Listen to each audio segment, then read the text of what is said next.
중세의 성벽은 단순히 돌을 쌓아 올린 담이 아니었습니다. 그것은 절망을 가두기 위해 설계된 거대한 심리적 감옥이었죠. 그리고 성을 무너뜨린다는 것은 돌벽이 아니라 그 안에 갇힌 인간의 영혼을 먼저 파괴해야 한다는 것을 의미했습니다. 이것은 인류 역사상 가장 치밀하고 잔혹했던 인간을 부수는 기술에 대한 기록입니다. 단순한 무력 충돌이 아닌 인간의 생존 본능과 심리를 교묘하게 조종했던 전략 게임, 때로는 몇 달, 심지어 몇 년간 이어진 이 지옥의 문턱에서 과연 무슨 일이 벌어졌을까요?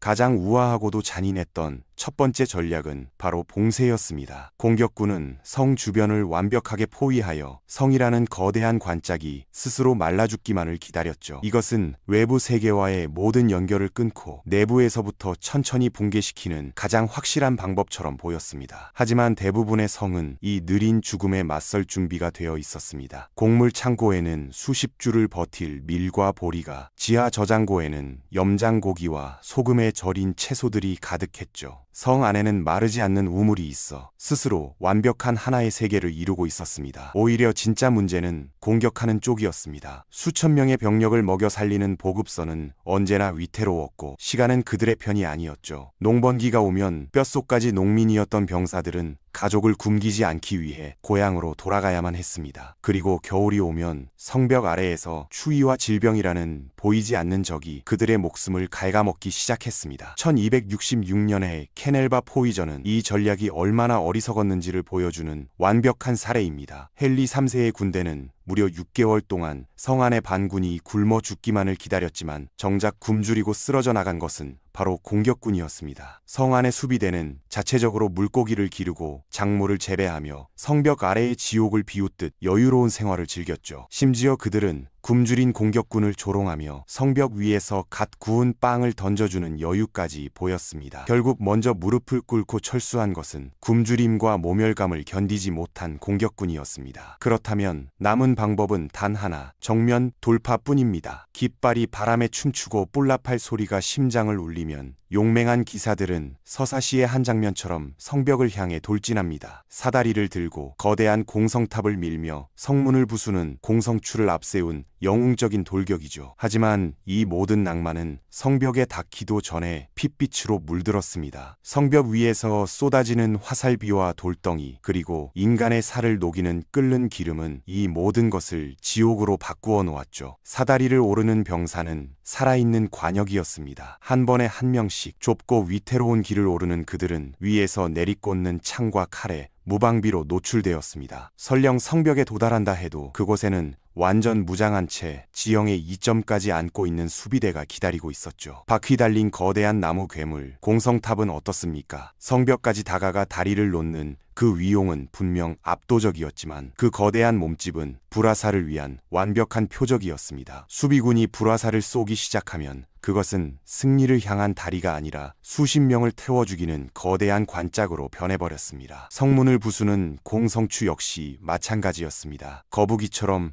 방패를 머리 위로 덮고 접근하지만 성문 위에서 쏟아지는 끓는 물과 기름 앞에서는 속수무책이었죠. 역사적으로 이런 정면 공격의 성공률은 고작 30%에 불과했습니다. 결국 인간의 용기가 돌벽을 넘을 수 없다는 것을 깨달았을 때 인류는 기계의 힘을 빌리기 시작했습니다. 트레뷰쉐, 캐터펄트, 발리스타, 중력을 무기로 바꾸어버린 거대한 파괴의 신들이 등장한 겁니다. 그 중에서도 트레뷰쉐는 중세 공성전의 절대 강자였습니다. 90kg의 바위를 300m 밖으로 날려보내는 이 괴물은 당시 최첨단 과학기술의 결정체였죠. 트레뷰쉐가 쏘아올린 거대한 돌덩이가 성벽에 부딪히며 내는 굉음은 그 자체로 심리전 무기였습니다. 밤낮 없이 이어지는 굉음은 잠을 빼앗았고 언제 내 머리 위로 바위가 떨어질지 모른다는 공포는 사람들의 이성을 천천히 갉아먹었습니다. 때로는 바위 대신 썩은 동물이나 흑사병 환자의 시체를 던져 넣어 보이지 않는 죽음의 공포까지 선물했죠. 발리스타는 또 다른 종류의 공포였습니다. 이 거대한 석궁은 성벽이 아니라 성벽 위에 서 있는 한 사람을 노렸습니다. 6피트 길이의 거대한 쇠창은 전장을 지휘하던 장군이나 가장 용맹하게 싸우던 기사의 심장을 정확히 꿰뚫는 적격 무기였죠. 가장 믿었던 영웅이 눈앞에서 거대한 창에 꿰뚫려 사라지는 모습은 그 어떤 공성 무기보다도 효과적으로 수비군의 사기를 꺾어버렸습니다. 하지만 이 기계의 신들조차 완벽하지는 않았습니다. 그 거대한 몸집은 한번 자리를 잡으면 움직이기 어려웠고 제작에는 몇 주라는 긴 시간이 필요했죠. 수비군 역시 가만히 앉아서 죽음을 기다리지만은 않았습니다. 그들은 칠흑 같은 어둠을 틈타 성벽을 내려와 잠자는 거인의 힘줄을 끊어버리는 과감한 야습을 감행했죠. 결국 하늘에서 쏟아지는 죽음으로도 성벽을 무너뜨릴 수 없다는 것을 깨달았을 때 그들은 땅 밑으로 눈을 돌렸습니다. 진짜 전쟁은 이제 보이지 않는 어둠 속에서 두더지처럼 파고드는 사보타주로 변모했죠. 광부들은 성벽 아래를 향해 몇 주에 걸쳐 비밀 터널을 팠습니다. 성벽의 기초 바로 아래에 나무 기둥을 세우고 그 위에 돼지기름 같은 인화성 물질을 듬뿍 바른 뒤 불을 붙이는 방식이었죠. 기둥이 불타 재가 되는 순간 터널이 무너지며 그 위에 성벽과 망루 전체가 거대한 비명을 지르며 주저앉게 됩니다. 1215년 존 왕은 바로 이 방법으로 로체스터 성의 거대한 망루를 통째로 무너뜨렸습니다. 하지만 이 어둠 속의 전쟁은 언제나 목숨을 건 도박이었습니다. 수비군 역시 마터널을 파고 들어와 어둠 속에서 곡괭이와 칼로 처절한 지하 전투를 벌이거나 터널에 물을 채워 익사시키는 방식으로 맞섰습니다. 그리고 마침내 인간은 신의 영역을 침범하는 가장 끔찍한 무기를 꺼내들었습니다. 바로 보이지 않는 죽음, 생화학전이었죠. 썩어가는 동물의 사체와 역병으로 죽은 병사의 시체를 성 안으로 던져 넣어 우물을 오염시키고 공기를 감염시켰습니다. 이것은 더 이상 군인과 군인의 싸움이 아니었습니다. 성 안의 아이와 노인까지 모두를 겨냥한 무차별적인 학살이었죠. 1346년 몽골군이 카파성을 공격할 때 던져 넣은 흑사병 환자의 시체는 유럽 인구의 절반을 죽음으로 내몬 인류 최악의 팬데믹 흑사병의 불씨가 되었습니다. 중세의 한 공성전이 대륙 전체의 운명을 바꾼 겁니다. 하지만 이 모든 무기를 동원해도 무너지지 않던 초롱성을 함락시킨 가장 효과적인 방법은 의외로 가장 단순한 것이었습니다. 바로 인간의 마음을 사는 것이었죠. 불만을 품은 하인, 돈에 눈이 먼 경비병, 복수심에 불타는 신하, 아무리 견고한 성문이라도 안에서 빗장을 열어주면 종이장이나 다름없었습니다. 때로는 불만을 품은 요리사 한 명이 우물에 독을 타는 것만으로도 1000명이 군대보다 더 큰 파괴를 가져왔습니다. 원군이 오고 있다는 거짓 정보로 헛된 희망을 심어주거나 항복하면 살려주겠다는 약속을 헌신짝처럼 버리는 심리전은 기본이었죠. 포위전은 단순한 물리적 충돌이 아니라 상대의 정신이 먼저 닳아 없어지기를 기다리는 처절한 소모전이었습니다. 결국 가장 성공적인 공성전은 이 모든 방법을 동시에 사용하는 잔혹한 교양곡과도 같았습니다. 밖에서는 포위로 굶주리게 만들고 투석기로 밤낮 없이 성벽을 두들겨 잠 못 들게 하며 땅 밑에서는 터널을 파고 성 안에서는 배신자를 물색하는 것. 이 모든 방향에서 조여오는 압박은 성 안의 사람들에게 희망이라는 단어 자체를 잊게 만들었습니다. 하지만 이 모든 전략의 가장 핵심적인 무기는 바로 시간이었습니다. 성을 빨리 무너뜨리는 것보다 그 안의 인간을 천천히 말려 죽이는 것이 더 중요했으니까요. 끊임없는 포격으로 잠들지 못하게 만들고 식량 부족으로 서로를 의심하게 만들며 썩은 시체를 던져 넣어 희망을 역병으로 바꾸는 것. 며칠 밤낮으로 이어지는 이 생지옥 속에서 가장 용맹했던 전사의 투지마저 서서히 갉아먹혔습니다. 그리고 마침내 인간이기를 포기한 가장 극단적인 방법이 동원되었습니다. 성벽 바로 앞에서 성 안의 병사들이 지켜보는 가운데 그의 아내와 아이들을 처형하는 것이었죠. 그들이 1년 내내 피땀 흘려 가꾼 농작물을 불태워 내일의 희망마저 한 줌의 재로 만드는 것이었습니다. 이런 잔혹한 심리전은 수비군의 투지를 꺾는 것을 넘어 그들의 영혼 자체를 파괴했습니다. 이토록 끔찍한 방법들이 동원된 이유는 너무나도 단순하고 경제적이었습니다.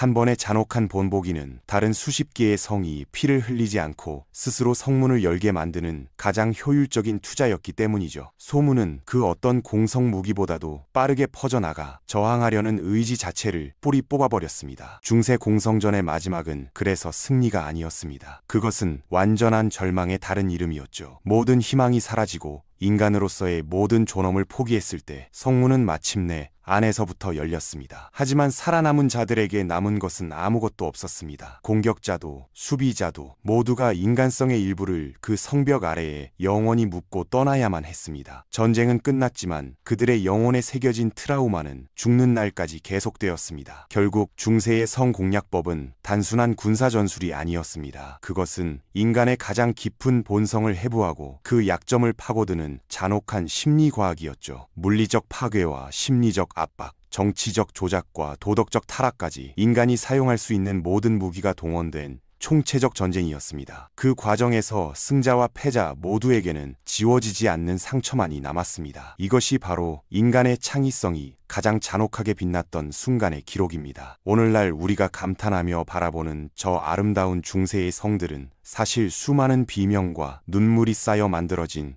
거대한 무덤인 셈이죠. 그 견고한 아름다움 뒤에 숨겨진 피비린내 나는 역사를 우리는 결코 잊어서는 안 될 겁니다. 수많은 공성 전략들 중 여러분을 가장 소름 돋게 만들었거나 혹은 가장 감탄하게 만들었던 전술은 무엇이었나요? 그 이유를 댓글로 함께 이야기 나눠주시면 감사하겠습니다. 우리는 방금 성을 무너뜨리는 가장 확실한 방법 중 하나가 바로 우물을 오염시켜 식수를 끊는 것이었음을 확인했습니다. 하지만 만약 역사상 물보다 안전하고 빵보다 든든했던 기적의 액체가 있었다면 어땠을까요? 인류를 질병으로부터 구원하고 거대한 피라미드를 건설했으며 문명의 새벽을 열었던 황금빛 액체 인류 최초의 화폐이자 생명의 물이었던 맥주의 위대한 이야기가 궁금하시다면 다음 여정에 함께해 주십시오. 구독과 알림 설정은 당신의 지적 탐험을 위한 가장 확실한 나침반이 될 겁니다.